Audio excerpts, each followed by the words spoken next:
Dear students, in this video we are going to discuss about the lathe operations.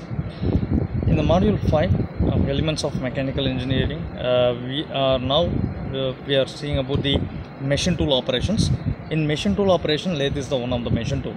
So first of all, what is a machine tool and what is the operations, what it is required for making the products? Okay, let me see that one. So manufacturing process is the one which is used for the removal of materials, and it will be used for making different components.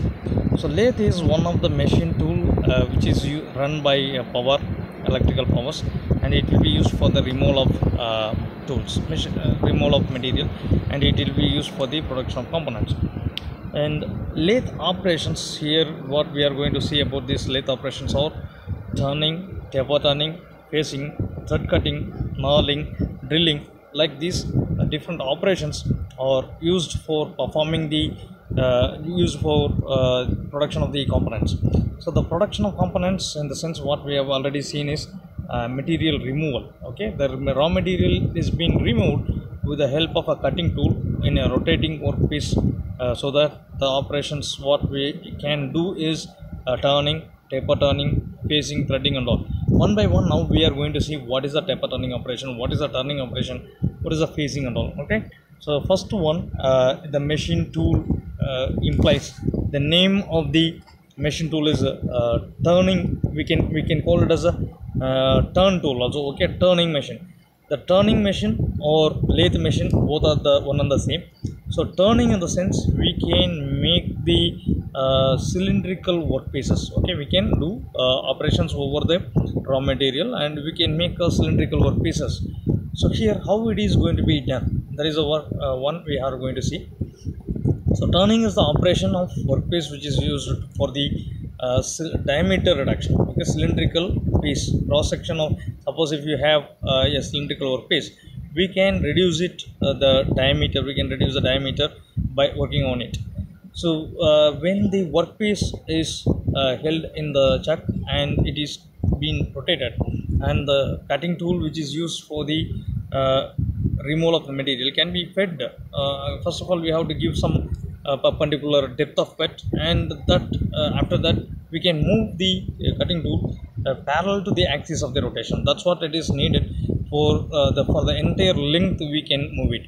So first, turning operation, while doing that, the workpiece is being supported with the help of some centers. That is we can say it's a live center which is in the headstock.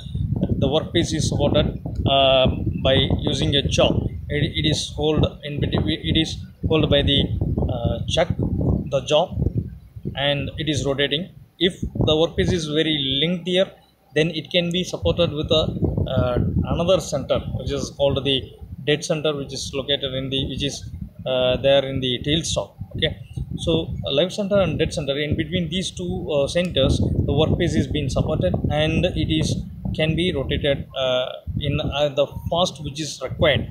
If the operation, it depends upon the operations, so we can adjust the speeds of this spindle which is rotating. And a single point cutting tool is used in the cutting, which is hold in the tool post of the lathe. So there we can use the single point cutting tool, and we can give a small perpendicular feed for depth of cut, and then we can move it to the parallel to the axis in the to and fro motion, so that it will be moved. The cutting point cutting tool can be moved left and right towards the axis of the rotation, so the raw material can be removed. This is what the process of turning operation, which can be used for the removal of the diameter. There is a reduction of diameter. And one more operation, which is the facing operation. Facing is just, you can see a face of the job. So the face of the job may be irregular in shape. When it is coming as a raw material, it may be of irregular. So to make it a regular shape and a face, we are going to measure through the face. So that face should be perfectly machined first. So to machine that, we are going to use the operation we called as a facing operation, which is used for making the flat surface in the cylindrical workpiece. The end surfaces face will be flat. So here the direction of the feed of the tool is perpendicular to the axis of the lathe. So when the workpiece is held in the chuck and it is rotating, and we are moving perpendicular to the axis, so that we can get the operation called phasing. And another one, the third operation, which will be used for making a serrated surface, to making a generate a serrated surface in the cylindrical component. Okay, so most probably we are using some polished handle. If you see, the handle will be, if it is polished, then there will not be any grip surface there while you are using. So for making the grip surface, the serrated surface is needed in the cylindrical job.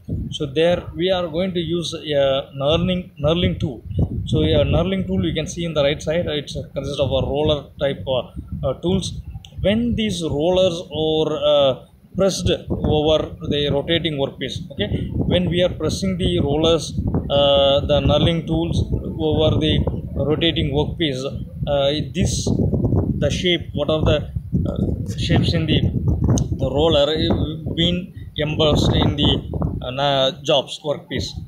So here, but the thing is, it should rotate in a slower speed of around 60 to 80 rpm. So that is the only thing we have to do, is we have to move it very slowly. We have to rotate the work component very slowly, and the knurling tools are located in such a manner that both the rollers are going to touch the workpiece. Okay, so that we can see in the previous video. This is the previous slide. In this we can see the knurling tool, how it will be.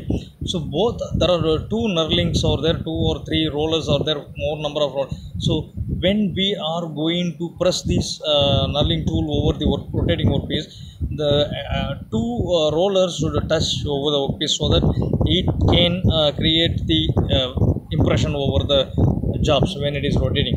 So the tool consists of one upper roller and lower roller, then it will be pressed over the workpiece. The third operation is the thread cutting operation. Frequently we have seen so many components which are used in the assembly line, just like the bolt, nut and all. So these are going to useful for the matting surfaces of two things. And there, the threading, what do you mean by threading? Threading is a helically shaped groove. So in a cylindrical work shape, if workpiece, if you make a helical groove, that groove we call it as a thread cutting. And the thread cutting, it starts from one point and it ends on another point, so that it is a helically moving over the circumference of the workpiece. The thread cutting is operation which is used by a thread tool, and finally we will get as a thread. So this is what the thread tool, you can see a single form thread, and V shape, U shape, square shape, butter strip threads, or there are different types of threads we can make it. So now after this threading operation, we are going to see one more operation which is called a drilling operation. Drilling is it's a process of making a hole. Okay, so normally flat objects we can make a drill, as well as in the cylindrical objects. If you want to make a drill, the object, the face of the cylindrical workpiece, we can make drilling. That means we can make a hole in the face by using the tool called drill bit. So a drill bit is a tool which is having a helical structure in that, helical grooves in that, and we call it as flute. The drill bit having the flute which can be fed in the tailstock, so that the tailstock, through the tailstock we can give feed in the workpiece. Okay, the face of the workpiece. So we can remove the materials when it is fed, when the drill bit is fed.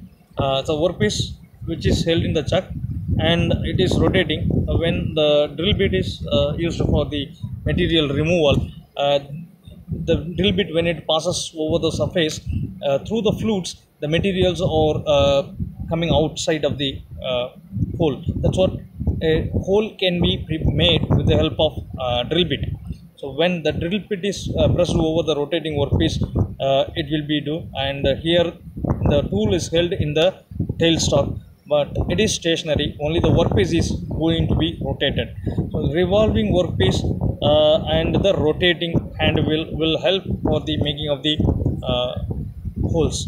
So this is the operation of the drill. After drill, we can make it as a boring operation, and we can make it as a reaming operation. That's what it depends upon the size of the hole. So in the tailstock picture, you can see the tailstock dead center. We can remove the dead center, and we can use the drilling bit in the place, so that it will be useful for making the drill in the face of the workpiece, right? So next is the taper turning operation. We are going to see up the taper turning operation in the further videos. First of all, you should know what is a taper turning. Taper turning is the one which is having a conical shape. If you want to make a cylindrical operation, if you want to make a cone like structure in a cylindrical workpiece, so that is a gradual increase or decrease in the diameter along a length, that we call it as a taper. So taper in the sense a decreasing or increasing area of cross section of the conical cylinder. For a cylinder, that we call it as a taper turning. This can be done with two methods. One is swiveling method and a tailstock offset method, or farm tool method also. In the further classes, we are going to discuss about the taper turning operations. Okay.